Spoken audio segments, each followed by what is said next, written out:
आप सभी का स्वागत है आपके अपने YouTube चैनल जेम स्टडी में। आज की वीडियो में हम लोग UG history new education policy के तहत जिनका भी अगर हिस्ट्री मेजर पेपर है यानी ऑनर्स पेपर है, ठीक है, सेमेस्टर 1 का क्या सिलेबस होगा, क्या क्या आपको पढ़ना है, पूरे डिटेल से डिस्कस करेंगे। साथ ही साथ अगर आपका मेजर पेपर हिस्ट्री नहीं है फिर भी इस वीडियो को देखिए, क्योंकि इस वीडियो में हम लोग मार्किंग स्कीम के बारे में डिटेल से डिस्कस करेंगे। तो चलिए वीडियो को शुरू करते हैं। सबसे पहले मैं आपको बता देना चाहता हूँ, यहाँ पर देखिए सेमेस्टर वाइज आपका एग्जामिनेशन स्ट्रक्चर दिया हुआ है, वो भी डिसिप्लिन कोर्सेज का, ठीक है, यानी हिस्ट्री जो आपका मेजर पेपर है उसके आधार पर सेमेस्टर 1 में हिस्ट्री के किस टॉपिक से क्वेश्चन पूछे जाएंगे वो यहां पर दिया हुआ है, और आगे भी आपका टोटल 8 सेमेस्टर तक दिया हुआ है। तो हम लोग क्या करेंगे, सबसे पहले हम लोग सेमेस्टर 1 में हैं तो सेमेस्टर 1 के बारे में देख लेते हैं, उसके बाद फिर बाकी सेमेस्टर के बारे में आगे की सेमेस्टर में डिस्कस करेंगे।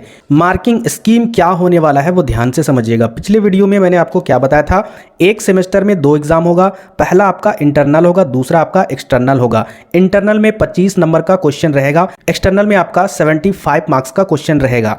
अब यहां पर समझिए कि 25 नंबर के क्वेश्चन में किस टाइप से मार्किंग स्कीम रहेगा, किस टाइप से क्वेश्चन रहेंगे, कितने नंबर वाला क्वेश्चन कितना रहेगा, ये सारा यहां पर पूरे डिटेल से दिया गया है। तो सबसे पहले देखिए सेक्शन ए में आपका ध्यान से समझिएगा, अगर वीडियो को स्किप कीजिएगा तो समझ में नहीं आएगा। सेक्शन ए में आपका वेरी शॉर्ट टाइप क्वेश्चन यानी 1 नंबर वाला क्वेश्चन, ठीक है, एमसीक्यू हो भी सकता है या नहीं भी हो सकता है, ज्यादा चांस है कि एमसीक्यू भी नहीं रहेगा, यानी बिना ऑप्शन वाला क्वेश्चन रहेगा। टोटल 5 क्वेश्चन रहने वाला है, तो इसका मतलब टोटल मार्क्स कितना हो गया, 5 मार्क्स हो गया। इसी प्रकार सेक्शन ए के अंदर में ही दूसरा क्वेश्चन आपको क्या रहने वाला है, शॉर्ट टाइप क्वेश्चन। एक क्वेश्चन ये रहेगा और ये 5 नंबर का रहेगा, यानी आपको इसका आंसर लिखकर देना होगा, ठीक है, और इसका यहाँ पर टोटल नंबर हो जाता है 5 मार्क्स। इसके बाद अगर हम आगे आते हैं सेक्शन बी में, तो यहाँ पर देखिए सब्जेक्टिव टाइप क्वेश्चन आपको पूछे जाएंगे, और यहाँ पर 2 क्वेश्चन रहने वाले हैं, और ये दोनों जो है वो आपका लॉन्ग टाइम क्वेश्चन रहेगा, यानी आपको डिस्क्रिप्शन पेपर जैसा या फिर सब्जेक्टिव जैसा आपको लिखकर जवाब देना होगा। 2-3 पन्ना आपको कम से कम जरूर लिखना होगा, और ये दोनों क्वेश्चन में से केवल एक ही क्वेश्चन आपको बनाना होगा, और ये 10 नंबर का रहेगा।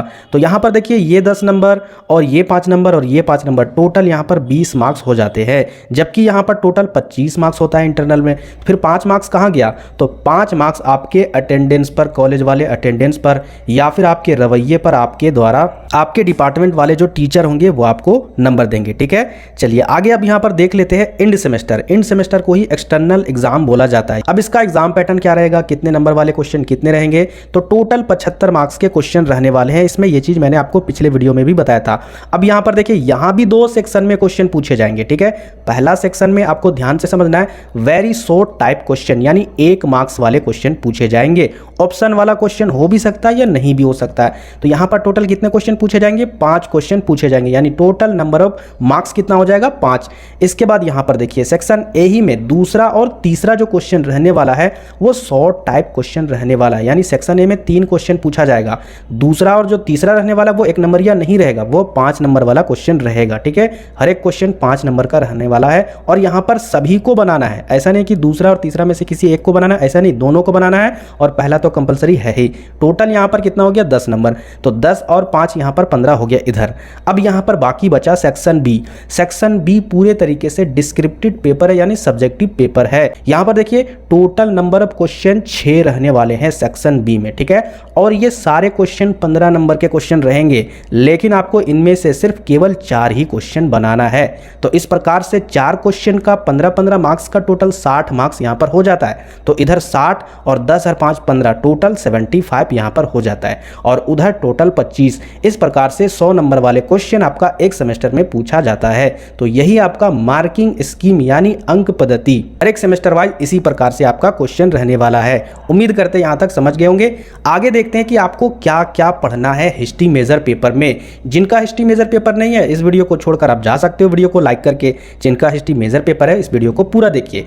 यहां पर देखिए प्राचीन भारतीय इतिहास, पूर्व इतिहास 1206 एडी से आपको स्टार्ट करना है। यहां पर आपको क्या क्या पढ़ना है सारे टॉपिक मैं आपको बता देता हूं। ये सारे टॉपिक से क्वेश्चन हम लोग कवर करेंगे, उस समय डिटेल से मैं बता दूंगा। अभी आपको समझने की कोई भी जरूरत नहीं है, बस आप ध्यान से सुनिए। पहला टॉपिक है आपका प्रागैतिहासिक काल में पुरापाषाण युग के बारे में, मध्य पाषाण युग और नवपाषाण युग, जिनमें आपको अर्थ, वितरण और विस्तार के बारे में डिटेल से पढ़ना है, ठीक है। दूसरा यहां पर देखिए प्राचीन प्राचीन भारतीय इतिहास के स्रोतों और दृष्टिकोण। तीसरे नंबर पर आद्य इतिहास, हड़प्पा सभ्यता, उत्पत्ति विवरण, विशेषता और पतन के बारे में आपको पढ़ना होगा। 4 में यहाँ पर देखिए 4 का ए वाला जो भाग है, वैदिक सभ्यता, समाज, अर्थव्यवस्था, राजनीति और धर्म जैसे कि वैदिक साहित्य में परिलक्षित होता है। ठीक है, आगे यहाँ पर देखिए 4th में बी वाला सेक्शन में क्या है, चित्रित धूसर, मातृभांड और उत्तरी काली पोलिस के विशेष संदर्भ में लौह युग की संस्कृतियां, बर्तन संस्कृतियां, मेगालिथ, ये सारे टॉपिक आपको कवर करने हैं। 5 नंबर देखिए धार्मिक आंदोलन, जैन धर्म और बौद्ध धर्म। 6 नंबर में मगध का सर्वोपरि राजनीतिक शक्ति के रूप में उदय, या फिर इसमें आपको क्या ध्यान देना होगा सबसे ज्यादा, हर्यक वंश से नंद वंश तक। ठीक है, 7 नंबर मौर्यरन साम्राज्य। ठीक है, चंद्रगुप्त मौर्य जीवन और उपलब्धि, अशोक की धम्म और अवधारणा और प्रसार। तीसरा पॉइंट है आपका मौर्यरन प्रशासन, प्रकृति और आधार पतन। ठीक है, ये सारे आपको पढ़ने हैं, चिंता बिल्कुल भी नहीं करना, सारे टॉपिक के क्वेश्चन ऐसे कवर करवा देंगे कि आप सोच भी नहीं सकते हो। 8 नंबर सिकंदर का आक्रमण एवं उसके प्रभाव। 9 नंबर मौर्योत्तर विकास, लगभग 200 ईसा पूर्व से लेकर लगभग 300 ईसा पूर्व तक। आगे देखिए यहाँ पर आक्रमण और उनके प्रभाव, बैक्ट्रियन यूनानी, सिथियन कुषाण। बी नंबर में यहाँ पर देखिए राजस्व व्यवस्था, सुंग, पुष्पमित्र सुंग, कुषाण कनिष्क और सातवाहन यानी गौतम पुत्री सातकर्णी। आगे देखिए सेक्शन सी में अर्थव्यवस्था, भूमि अनुदान, व्यापार और व्यापार मार्ग, इंडो रोमन व्यापार। आगे देखिए 9 का डी है धर्म और संस्कृति, महायान बौद्ध धर्म, कला और मूर्ति कला का उद्गम। 10 नंबर में आपका संगम युग, राजनीति, समाज, साहित्य और संस्कृति। 11 में आपका गुप्तों की आयु, चंद्रगुप्त प्रथम, द्वितीय समुद्रगुप्त, चंद्रगुप्त द्वितीय, सांस्कृतिक विकास, कला, वास्तुकला, मूर्तिकला, चित्रकला, साहित्य और धर्म, मध्य एशिया के साथ सांस्कृतिक संपर्क बनाम राज्य और प्रशासनिक संस्थान। 4th नंबर है गिरावट, कृषि संरचना, भूमि अनुदान, सिक्का और मुद्रा प्रणाली और व्यापार। ये सारे टॉपिक आपको कवर कर लेने होंगे। 12 में आपका हर्षवर्धन के बारे में डिटेल से देखना होगा। प्रायद्वीपीय भारत, जिनमें आपको चालुक्य, पल्लव, राजनीति और अर्थव्यवस्था, कला और धर्म के विशेष संदर्भ में सांस्कृतिक विकास के बारे में आपको पढ़ना होगा। ठीक है, 14 नंबर राजनीतिक विकास किसका, तो प्रतिहार, पाल, राष्ट्रकूट, चोल राजवंश के विशेष संदर्भ में क्षेत्रीय राजनीति की प्रकृति। 15 में आपका अरब आक्रमण, कारण एवं प्रभाव। 16 में आपका राजपूतों की उत्पत्ति। तो ये सारे टॉपिक से आपका सेमेस्टर 1 में मेजर पेपर हिस्ट्री से क्वेश्चन पूछे जाने वाले हैं। मैंने बीए में, ठीक है, हिस्ट्री ऑनर्स से मेरा बीए कंप्लीट है और 69% मेरा रिजल्ट गया है 3 साल के डिग्री वाले कोर्स में। ठीक है, मेरे टाइम भी सेमेस्टर लागू था। टोटल मैंने 6 सेमेस्टर का एग्जाम दिया है, तो आपको डिटेल से क्वेश्चन कवर करवाऊंगा कैसे आपको क्वेश्चन कवर करना है। बस आपको इस वीडियो को शेयर करना है। जो भी नए स्टूडेंट है आपके कॉलेज और यूनिवर्सिटी में, आपसे रिक्वेस्ट है पूरे आग के जैसा इस चैनल को फैला दीजिए, ताकि सभी को पता चले कि हाँ, जीएम स्टडी के द्वारा ग्रेजुएशन की भी, खास करके बीए की पढ़ाई स्टार्ट होने वाली है। नेक्स्ट वीडियो में दूसरे सब्जेक्ट का मेजर पेपर हम लोग कवर करने वाले हैं। ठीक है, आप लोग बिल्कुल भी टेंशन नहीं लीजिएगा। और हाँ, अगर जैसे ही नए सिलेबस में कुछ भी बदलाव होता है, ऐसे तो न्यू एजुकेशन पॉलिसी के तहत कुछ भी 0% भी बदलाव नहीं होगा, लेकिन अगर कुछ भी बदलाव होता है तो नेक्स्ट वीडियो में आपको कवर करवा दूंगा।